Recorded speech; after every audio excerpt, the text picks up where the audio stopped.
Hello, I am Dr. Carolyn Eaton, and this week in medicine, I am talking about your sense of smell. Now, your sense of smell and your sense of taste are extremely interrelated. For that matter, most of what we consider what we're tasting, the more subtle things like vanilla or yeast, cinnamon, garlic, all of those things are not actually coming from your tongue. Those are coming from your olfactory cells in your nose.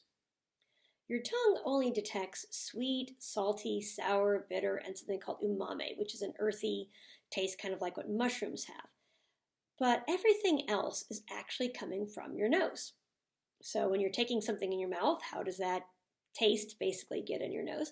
Well, it's because as you're chewing, the foods are releasing these small chemicals and gases that are then taken up into the nose and then able to stimulate your olfactory cells in the nose, which then in turn go to the olfactory bulb and go into your brain.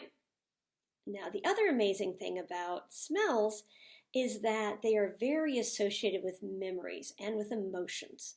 And the reason for this is that olfactory bulb and the olfactory nerve don't just go into the frontal lobe of the brain to help you identify what that smell is, but they also go down into the hippocampus and the amygdala, which are these emotional and memory centers of your brain. And they don't have to be interpreted anywhere else. These signals go straight into those parts of the brain and not processed other places. So that's one of the reasons that smells are the most strongly associated with memory. So it's really a fascinating thing. And in addition to that, smell and that olfactory system is one of the few senses you can actually improve. Over time, your vision will almost automatically decline. Especially your close vision. Anybody over 40 can pretty much tell you that. Your hearing will start declining with ages. Over the age of 30, you start losing some very high pitches. For that matter, some young people even would use ringtones that would only use those very high pitches that younger people could hear. But your sense of smell, if you practice it, does not have to decline. If you don't do anything with it, really, which is most people just eat and swallow and go about their day, and don't stop to smell the roses, both literally and figuratively, will oftentimes lose about half of their ability to smell by the age of 65 and up to 75% of it by the age of 80. But if you practice it and work on describing what you're smelling, you can actually increase your olfactory bulb and increase how well you can smell and start identifying more subtleties in what you're smelling and tasting. Now, how do you go about improving it? Well, how you improve it is you practice it. You walk into a room and you start to inhale. Oftentimes both with your nose and with your mouth slightly open actually works best. And this helps you detect, if you'd cleaned the room the day before, you'll still be smelling some of those cleaning chemicals. If you'd eaten in the room earlier in the day, you might still be able to smell that smell of toast or a smell of garlic or something else in the room. You may even be able to sometimes smell a person that's been in the room recently because people have very unique and distinctive smells. A lot of people who are grieving will have something of that dead person that was on their body near them as a way to comfort them because smell is so associated with memory.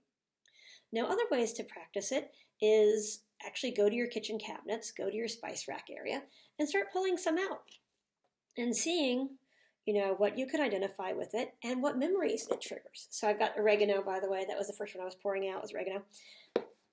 And what you want to do, especially with oregano or these kind of little leafy ones like basil, is you want to make sure you grind up a little bit.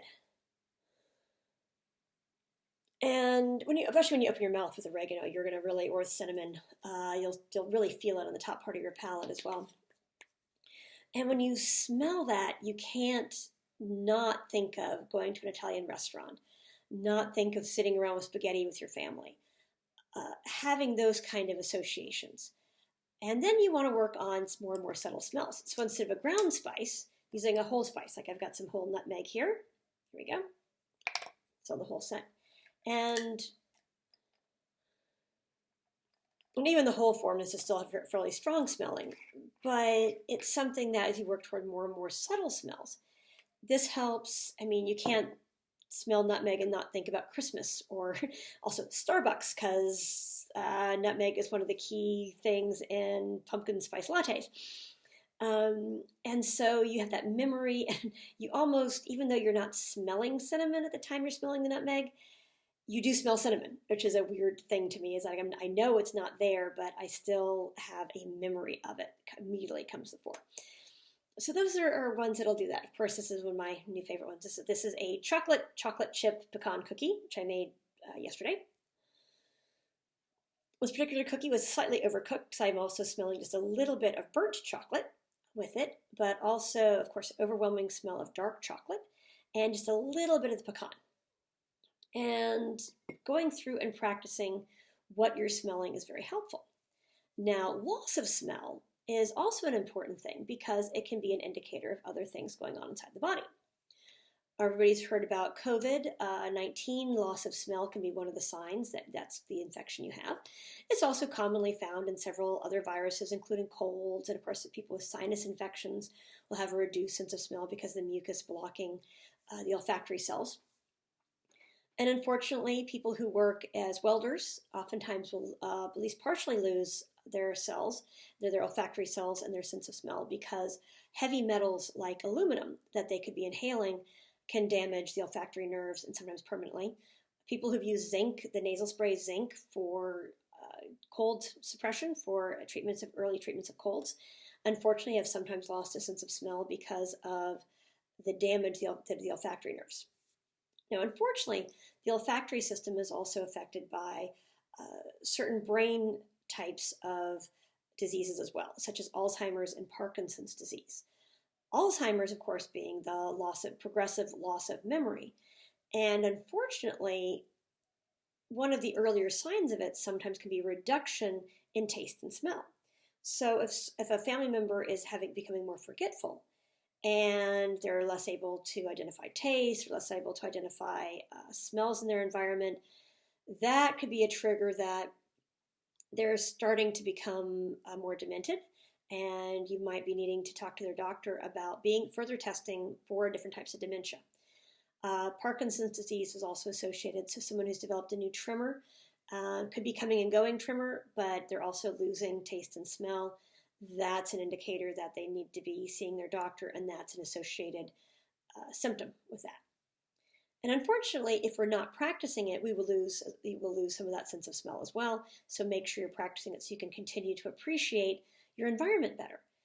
So when you're really practicing what you're tasting and you're taking the time to taste things, you tend to fill up a little faster, you appreciate the food you're eating more, and that oftentimes can be very helpful for taking in less calories and help with weight loss. So it's another thing that goes along with the obesity talks I did over the last couple of weeks, because by tasting foods more, by taking your time and identifying what flavors you have there, it can be really helpful in helping you with slowing down the speed of eating, which can help you feel full faster, and then you can help reduce your calories. So I know I was a little repetitious there at the end, sorry, but it's an point I want to make. So in the meantime, next week I'll be talking about vitamins, the important ones, what's useful, what's hype. And in the meantime, stay safe and stay healthy, and take your time and stop and smell the roses.